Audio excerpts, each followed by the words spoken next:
আমরা অনেককে কথাও বলতে শুনি মাঝে মাঝে, ইসলামী আন্দোলন কোন ক্ষমতার আন্দোলন, রাজনীতি করে না। এই কথার সাথে আমি দ্বিমত পোষণ করে আজকে বলতে চাই, ক্ষমতার রাজনীতি করতে হবে আমাদেরকে, নয়তো স্বৈরাচারের দখলে আবার বাংলাদেশ চলে যাবে।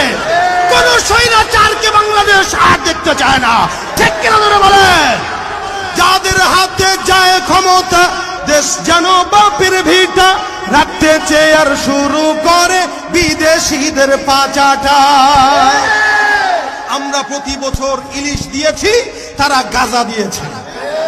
আমরা দিয়েছি যা, তারা দিয়েছে তার উল্টা। আমরা তাদেরকে যা দিয়েছি বিনিময়ে তারা আমাদেরকে কাটা তারা লাশ ঝুলিয়ে দিয়েছে, ঠিক কিনা ধরে? যাদের হাতে যায় ক্ষমতা, দেশ যেন বাপের ভিটা, রাখতে চেয়ার শুরু করে বিদেশিদের পাচাটা। বিদেশিদের কথা মতো চালায় তারা নিজের দেশ, বিদেশিদের কথা মতো চালায় তারা নিজের দেশ। দেখতে দেখতে গোল্লায় গেল আমার সোনার বাংলাদেশ।